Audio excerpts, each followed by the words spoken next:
In all the years, quite a few years, I've spent searching YouTube to learn how to machine this or that, I am absolutely shocked as to how many other machinist YouTube creators there are out there that just don't show up for some reason.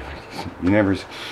How do I know? Well, every Sunday, I don't know the status of this now, but every Sunday, Harold with the Amateur Redneck Workshop hosts a live stream with other machinist creators. I've been in it a few times, participated.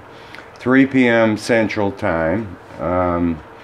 He's done some 33 of them. It's incredible. I mean, it's very interesting and worth watching. But there's a comment section on the side, and I'm looking at the comments. Ton of other creators. I've discovered quite a few of them. I was going to name some that I can't remember. I know Foxberg is one. Young kid, huge, full-size lathes, mills, incredible work that he's doing. Quite a few videos he's created. There's another guy now, I can't remember his name, but well, there's a lot of them out there. So go to ARW's Amateur Redneck Workshop's site. I'll put a link in the description to it. I'll put a link in the description to Foxberg's. I can't pronounce the last part of his site. And the guy that I can't remember, I'll put a link to his in there too. He's great. I also discovered another retired 30-year machinist that's just starting, because he started watching A-Bomb and Ox Tools and learned some stuff himself, and he just started, said he wanted to do some contributions to the community. So, well, for this video, it's just a quick little different kind of Vise stop that I wanted to have on hand just in case I need it. Hope you enjoy the machining. See you next time. Bought this guy off of eBay a long time ago. I think it was around $10. It was pretty cheap, and I liked it a lot. I never used it because immediately I said, let me build my own. So I did. Spring loaded. It was nice. I use this a lot. I think you guys have seen it in various videos. So clamps on nicely, and then I realized, I may want this below the deck piece here to get the clamp away from the material so the end mill can come out and not hit it. So I haven't used that. I keep forgetting about it. So, but in any case, I did see, I forgot where, someplace, a low profile one.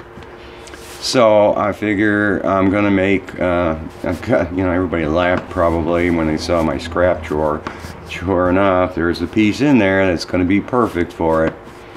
So, but I learned to never do anything, even though you think it's really simple, without a print. So, and for what it's worth, the program I use is called Vizio, V-I-Z-I-O. Used to be sold by Vizio Corporation. Microsoft bought them sometime later. Runs around 60 bucks. It's the simplest program in the world, and yet extremely powerful. I'd advise getting it before Microsoft decides to make it an annual fee to use it. So yeah, I had a hard time figuring out where to put this hole, because I want the screw to be right against this thing, and this is going to be 100 thousandths, so it's going to be a lot lower profile than this guy. So, and I'm going to use, I think that was a 3mm screw. That's a long one, but and it's going to hang down far less than this. This is 300 thousandths. This is 600, over 600. So it'll be a little bitty guy hanging down, and a lot less. And the nice thing is it's one piece, so I don't need to do the rod thing. So over to the mill. Let's see what happens. Different angle. It looks like the lighting is pretty bad here. Jeez, I don't know what to do. Turn that off. Oh, better. Okay. Dust it off both sides. So I got to take it down 193 thousandths, DRO is set for minus 193. So when I hit 0, I'm at target, which I think was 760 thou. I'll show a little bit of doing this. Move my chair over so I'm comfortable. That should just touches it. Okay, so down about 5,000. Chips are gonna go everywhere, of course. Because I don't have my plastic shield in place so you guys can see what's going on.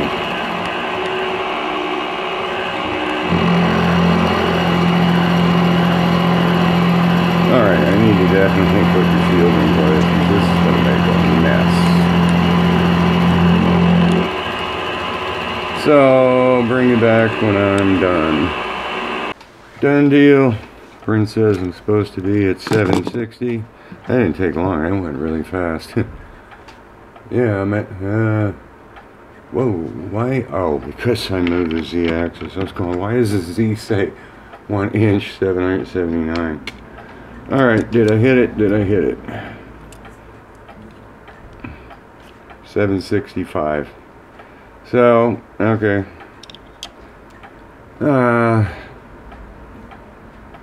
Yeah, I was, actually, I was 1,000, I cut it 1,000 short, so it's 764. Close enough, close enough. So, deburr time, and then I get to do, well, that's going to be what it looks like right there.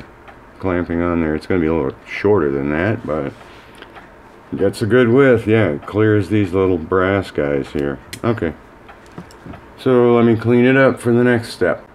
Be interesting to see just how close I came this time. I was a lot more careful.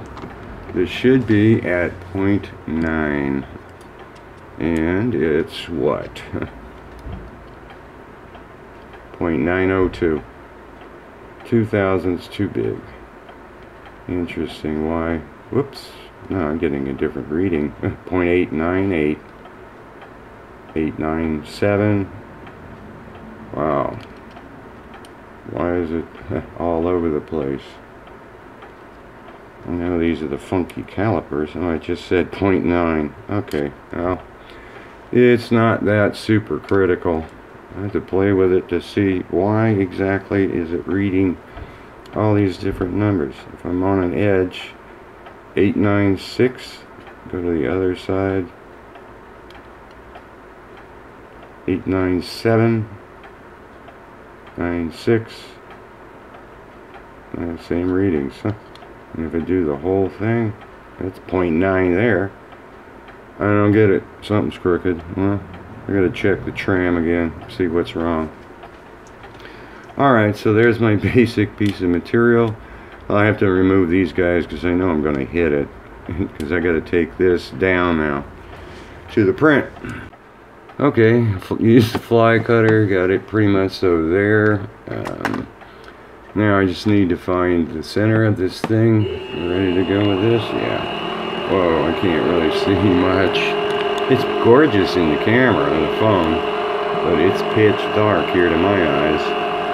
And I can see that thing move.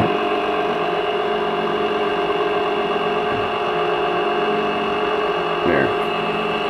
0 out. The DRO up and over. And I'm going to use a 7/16 end mill, and I need a 1/2 inch slot, 210 deep. Alright, let's see here. Deburred both sides. Bingo. Okay, so x-axis, cut it in half on the DRO. I need to go 548. 548. Went too far? Yep, too far. 0. Alright, lock the x-axis. Change out to the end mill. Need to go, I'm going to double check the print, 210 deep. And 31 thousandths per side to give me my 1/2 inch slot.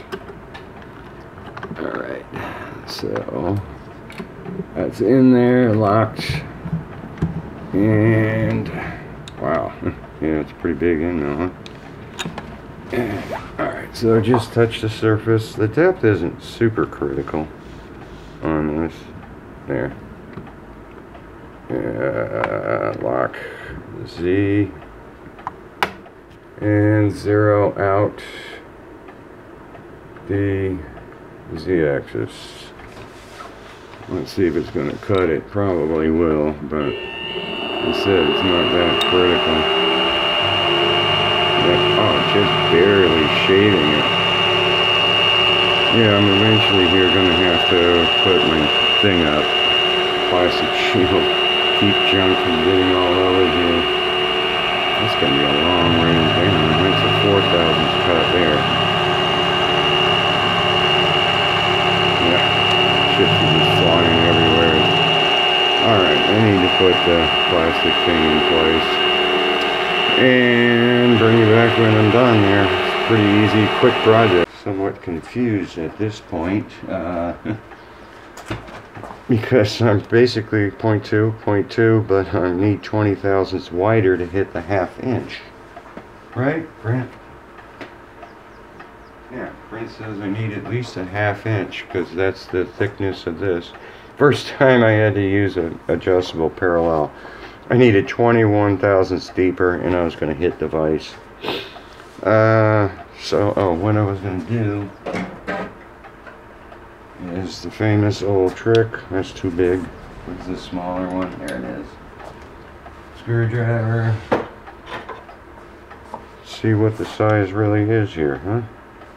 Loosen this up. First time ever really using these parallels. Okay, so that's definitely jammed in there. How do you tighten this from there? There, it's tight. Yeah, that was snug. Caliper. What is it really, huh? I'm at 97. Yeah, so I just got a little bit more to go. 95. So, adjustable parallels work, and they do come in handy when you need them. Yeah, that's a tight fit right there. Okay, put this back in the drawer. 2 parallels I had to use. Nice. Was worth buying them. For 1 use, I guess. Alright, so I need to go over probably 5 thou. Yeah. What am I at? 30, yeah. So it's supposed to be 31. So, go 31. And then I gotta climb out. That's real low RPM, though. Go way up, huh? Yeah. 31, 32, 33 on this side, and then I'm going to go and get the other side.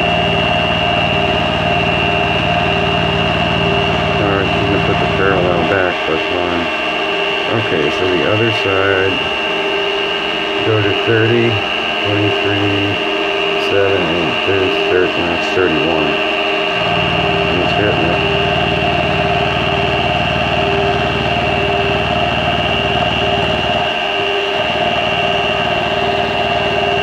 I guess I'll go 32. This should get me there, right? 32. Yeah. So I should be really close to my ½ inch gap. Try measuring this with the caliper and see what I get. Could try sticking something that's a ½ inch in there, but how come this doesn't measure it right, huh? 492, and I know I'm better than that. 490. That's interesting. Why can I not get that? Bring the guy back. I don't understand that one. Because if I expand this, get this thing out of the way more. There. He's pushed all the way out. Everything's in the way, but I can get this. There. That tight? I hate to bugger up the screw. That's tight. And this says what now? 503. So, question is, do I want to do a little bit more just to be safe? Probably. Wish I could measure each side to know which side to take off. Because I know they're smaller. One side's smaller than the other. Yeah, 194. What is this? Probably got to take it off of this side. 206. Yeah, I'm going to take it off the other side. So, alright, and then I just got to take this down to where it's supposed to be, and I'm pretty much so there. Okay, that's it. Time to clean it up on some 600 grit. Parallel worked out just fine. So, that should fit. Let me take it out on this guy, right? Okay, it should go down further. Perfect. Look at that. Look at that. Doesn't get better than that. Alright, yeah. Clean it up. And then I get to drill a hole for the 3mm in here. Double check all the dimensions. See where everything really fell. So, well, after a little bit of cleanup, I wanted to see just where I came in. You know, I realized 0.2, that would have been exactly a half. So one of these guys had to be smaller. This should be 0.2, and I'm at 201. Yep, 201. This came out to be 195, 6, 7. So that came out good. 220 on this. 223, pretty close, huh? Could be a burr. 18, yeah, I got a burr probably still in here. This guy was supposed to be 310 this way, right? Yeah, 310. I'm on 310. And the thickness here is supposed to be 0.1, 101. So a thou thicker or something close enough.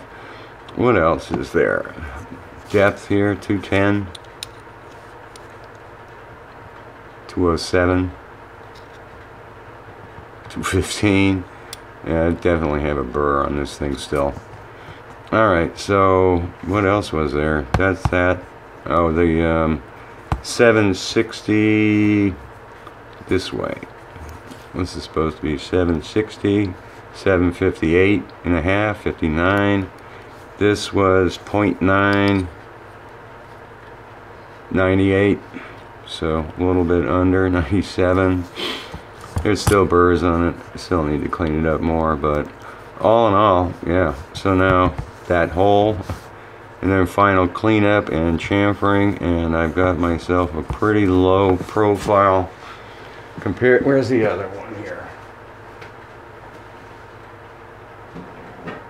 Wrong drawer. What? Oh, there it is. Found it. Wrong one, but it's the same size. So that's a lot lower. Because this was what? Wait, everything's falling around here. This is 226 down to 1. So I've lost 126 thousandths. That's pretty darn nice and low.